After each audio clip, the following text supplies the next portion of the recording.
안녕하세요. 오만사입니다. 저는 딸 셋이 있는 집의 둘째입니다.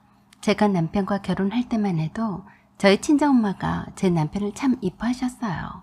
이쁜 짓을 해서 이뻐한 게 아니라 그냥 사위라서 이뻐하신 건데 그걸 모르더라고요. 남편이 살짝 착각을 했던 겁니다. 형부는 맞사위라서 이미 친정엄마의 사랑을 다 받을 대로 받은 몸이라서 내리사랑으로 뒤이어온 사위를 더 반겼던 거죠.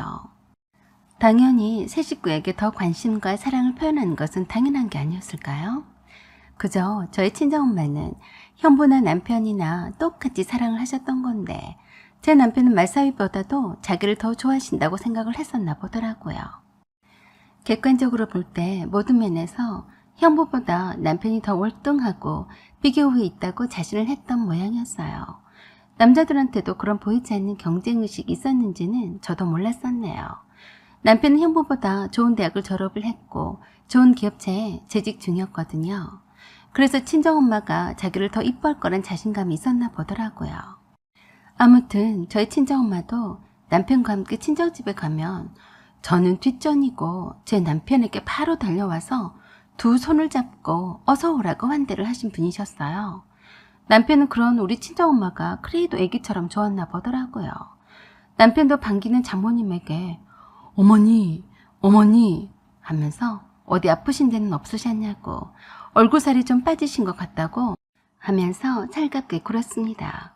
그리고 한 번씩 회사 일 때문에 친정집 근처를 오면 꼭 친정엄마에게 전화를 걸어서 수박 한 통이라도 사드리고 지나오곤 했었죠. 그런 제 남편을 친정엄마도 참 마음에 들어 하시기도 했습니다. 그런데 그러던 그가 한순간에 사람이 변해버리더군요. 지금 생각해 볼 때 딱 두 가지 이유였던 것 같았습니다. 제 남편은 잘 나가던 회사를 그만두고 그렇게도 노래를 부르던 자기 사업이란 걸 해보고 싶어 했어요. 회사에 취업한 거는 그저 그 종잣돈을 모으기 위해서라고 늘 그랬어도 저는 남자들이 그저 로망일 뿐이겠거니 했었는데 진짜 회사를 그만두고 사업한다고 했습니다.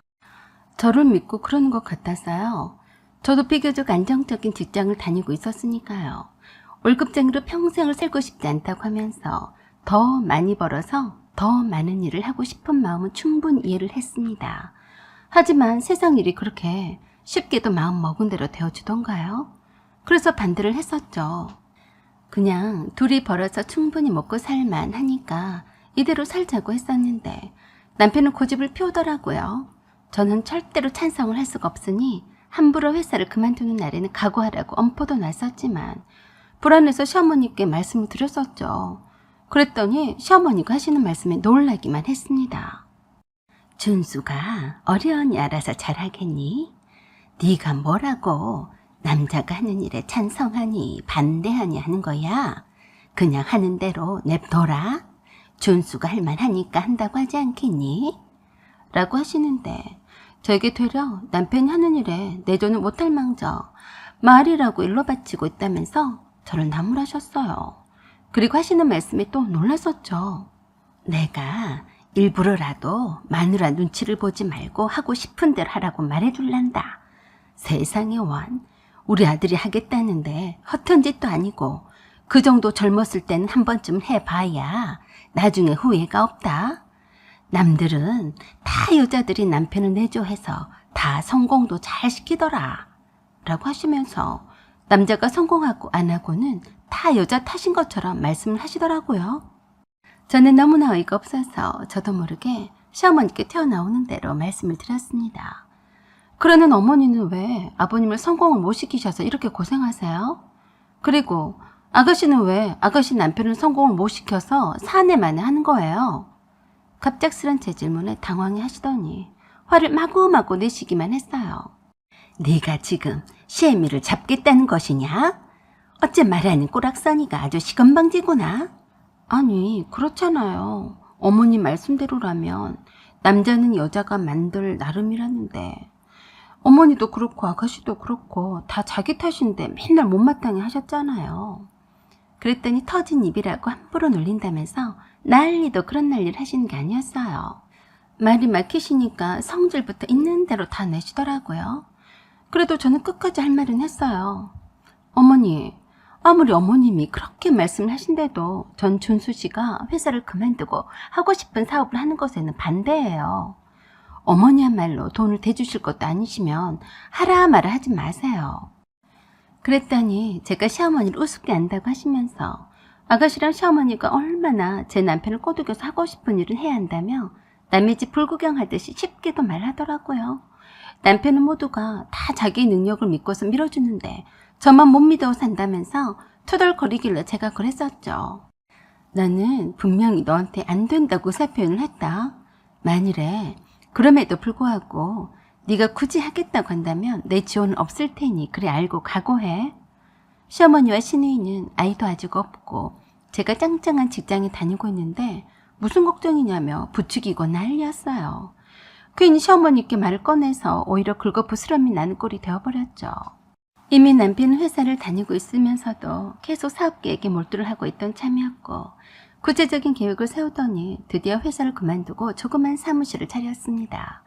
사실 남편이 하는 사업을 오픈하고 싶긴 하지만 여기에 대해선 편견을 가질까 싶어서 말은 하진 않겠어요. 저의 반대에도 불구하고 시작한 사업이었지만 이왕 시작한 것이니 잘 되기를 무척 바랬었죠. 오픈점을 내기 바쁘게 1년도 못 되어서 2호점을 내는가 싶더니 또 3호점을 내더라고요. 그게 모두 다 빚잔치였어요. 그래도 생각했던 것보다 다 잘 된다면서 긍정적으로 바라보길래 그러나 보다 했었죠. 무슨 앱도 개발한다면서 무척 열심히 했는데 3호점까지 내는 걸 보면서 시부모님과 시누이는 거의 사업이 성공한 것처럼 다들 좋아들 하셨어요. 그래서 돈도 남편이 빌려달라는 대로 다 빌려준 것 같더라고요. 아버님도 남편 일을 돕겠다는 차원에서 함께 동참을 하더니 시누이 남편도 함께 뛰어들었습니다. 가족이 똘똘 뭉쳐서 제 남편 하는 일에 보탬이 되겠다는데 나쁘지는 않았어요. 하지만 사업은 운이 따르는 것 같더라고요. 아무리 예상치 못한 변수에 대비한다 하더라도 어쩔 수 없는 상황이 닥친다면 큰 타격일 수밖에 없었던 거죠. 이렇게 코로나가 대유행할 줄 누가 알았겠으며 그저 스쳐 지나갈 줄로만 알았던 거죠. 그렇게 해서 하나씩 폐점을 하기 시작하더니 급기야는 사업을 잠시 보류 중단하는 사태까지 와버렸어요. 그래도 월세는 꼬박꼬박 내야 하는 처지라서 하는 수 없이 점포 하나를 시어머니가 김밥집을 차리셨습니다. 물론 시누이도 와서 돕고 있었고요. 저는 그 지경까지 왔어도 친정에는 함구했어요. 그렇지 않아도 남편이 그 좋은 직장을 그만두고 사업을 한다고 해서 걱정이 많아서 자주 물어오셨는데 그저 유지 정도를 하고 있다고만 말씀을 드려서 안심을 시켜드렸거든요. 그런 중에 친정아버지 칠순일이 다가왔습니다.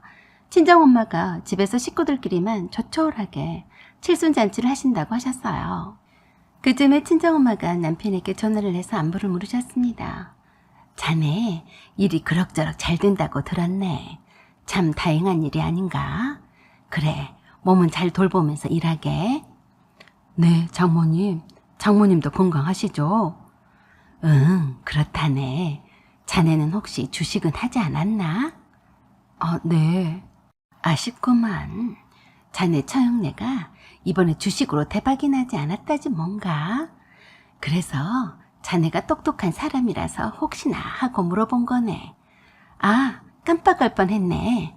실은 은지한테 들었는지는 모르겠네만 자네 장인 칠순을 다음 주말에 하려고 하는데 시간은 되겠는가?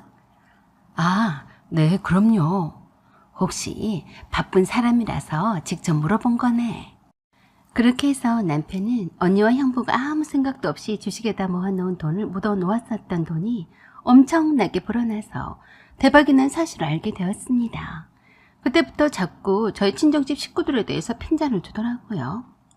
형님이 뭐 알고나 주식에 손을 대셨겠어? 돈 좀 벌었다고 또 얼마나 잘난 체 할지 뻔하네. 그 때문에 저와 남편은 자주 다투었습니다. 너는 신부가 왜 그 모양이니? 우리 형부가 돈 좀 벌면 안 되는 거니? 엄마가 얼마나 기분이 좋으시면 자기한테 그런 말을 전하셨겠어. 자기도 배운 사람이니까 주식에다 돈 좀 투자할 줄 아시고 물어보신 거 아니냐고. 그랬더니 말하는 것이 웃기더라고요. 그래도 그러는 거 아니다. 그렇게 돈 자랑을 하는 것이 아니란 말이지. 허기사 그런 돈 만져보지도 못하다가 큰 돈을 벌었으니 자랑하고 싶기도 했겠다. 라며 말도 못하게 빈정거리는데 듣고 있는 제가 가만히 있을 리가 없었죠. 그래, 내가 네 심정은 어느 정도 이해는 간다만 네가 망했다고 다른 사람도 다 망해야 한다는 법은 없는 거지. 안 그래? 그래서 남편이랑 태판 싸웠어요. 자기보다 뭐든지 못한 형부가 자기는 폭삭 망했는데 큰돈을 벌었다는 소식에 배가 아팠던 모양인데 아무리 그래도 심보를 그렇게 고약하게 쓰면 안 되는 거죠. 그렇게 잘난 척하더니 사업이랍시고 망해먹고 내가 벌어다 준 돈으로 생활을 해나가고 있는 주제에 입도 잘도 나불거리더라고요. 그때도 남편은 참 뻔뻔스럽게 그렇게 제게 말하더라고요. 그래도 나나 되니까 이 정도 선에서 망한 거야. 다른 사람들 봐봐. 빚이 감당이 안 되어서 와이프 월급까지 다 압류당하고 집도 날리고 마누라가 빚더미 안게 만드는 거 부지기수야. 너는 그래도 내가 이 정도에서 끝내는 걸 고맙게 생각해야 돼. 보자 하니까 말 같지도 않는 소리를 짓거리는데 대꾸도 하기 싫더라고요. 하도 남편이 사업이니 어쩌니 떠들길래 불안해서 제가 집 명의도 공동명의에서 제 명의로 애써서 바꿔놨고요. 내게 돈 요구는 절대 하지 않겠다는 각서도 받았었어요. 집도 결혼하면서 다 양가 부모님의 도움으로 마련한 건데 대출이든 뭐든 절대 손대지 않게 하려고 했었어요. 시부모님이 사시는 집도 허름한 주택이라서 대출을 받아봤자 얼마 되지도 않았고 또 다른 여력도 없으셨기에 따로 돈 넣을 구멍이 없어서 일찌감치 알아서 사업을 접어놓은 거죠.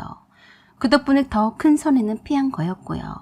시어머니와 시누이는 김밥집을 열심히 하고 계신 거였고요. 남편 의기양양하게 시작한 첫 사업이 실패로 돌아갔다는 것을 인정하기 싫은 눈치였어요. 자기는 여전히 유능하고 똑똑한 사람이라고 스스로 다독이고 있는 것처럼 보여서 안쓰러워 보이기까지 했지만 딱 거기까지였어요. 여전히 잘난 체하는 것은 눈꼴시러워서 못 봐주겠더라고요. 자기 자신을 제대로 볼 용기도 없고 보지도 못하는 인간이 또 무슨 일을 제대로 할 수 있을지 의문이 들었기 때문입니다. 그러던 중에 친정아버지 칠순이 다가왔지만 남편은 거기에 대해서 아무런 반응이 없었어요. 그래서 물었더니 기가 막힌 말을 하더군요. 꼭 우리까지 가야만 하니? 지금 시국이 어떤 시국인데 5명 이상은 집합 금지인 거 몰라? 나 안 간다. 그리 알아. 뭐? 안 간다고? 너 다시 말해봐. 장인 칠순인데 안 간다고? 그래, 여러 번 말하게 하지 마. 돈 많이 번 처형이나 형님이나 가서 장인어른 칠순 축하해드리라고 하고 우리는 가지 말자. 선물할 돈도 없잖아. 이렇게 폭삭 망해버린 사위를 누가 좋아하겠어? 너무 어이가 없어서 말도 안 나오고 혈압이 팍 치솟는 느낌이었어요. 네가 망한 게 우리 아빠 탓이니? 너 어째 말하는 것이 영 글러먹었다. 우리 엄마 아빠는 아직까지도 네 사업이 망한 줄 모르고 계셔. 그래도 안 가. 코로나 핑계 대라고. 일이 바빠서 못 간다고 하면 되잖아. 난 네 언니나 형님이 잘난 척하는 꼴은 못 봐. 나보고 나쁜 짓은 다 시킨다는 거네. 코로나 핑계 대라고? 그래서 우린 저녁 때 찾아뵙기로 한 거야. 언니와 형부는 그날 낮에 오기로 했어. 그렇게 말했어도 소용이 없었어요. 어떡하든지 가지 않겠다는 핑계를 대더라고요. 기가 막혔지만 세상에 설마 하니 장인 칠순에 찾아가지 않는 사위가 어디 있겠나 싶었습니다. 친정아버지 칠순 기념 겸 식사일은 주말 저녁에 잡아놓은 상태라서 낮에 왔다 가는 언니와 형부와는 겹칠 일도 없었어요. 그런데도 그날따라 유난스럽게 김밥집을 하고 있는 시어머니와 시누이한테 일찍도 달려가더니 올 생각을 하지 않았습니다. 그래서 가게로 찾아갔어요. 주말이라도 손님이 많지 않아서 손이 남아 도는데도 굳이 남편은 바쁜 척을 다 하고 있었어요. 그래서 제가 얼른 저녁이 되기 전에 친정엄마가 기다리시니까 친정에 가자고 말했습니다. 그랬더니 그 소리를 듣던 시어머니가 저에게 그러시더라고요. 너는 일이 눈에 안 보이니?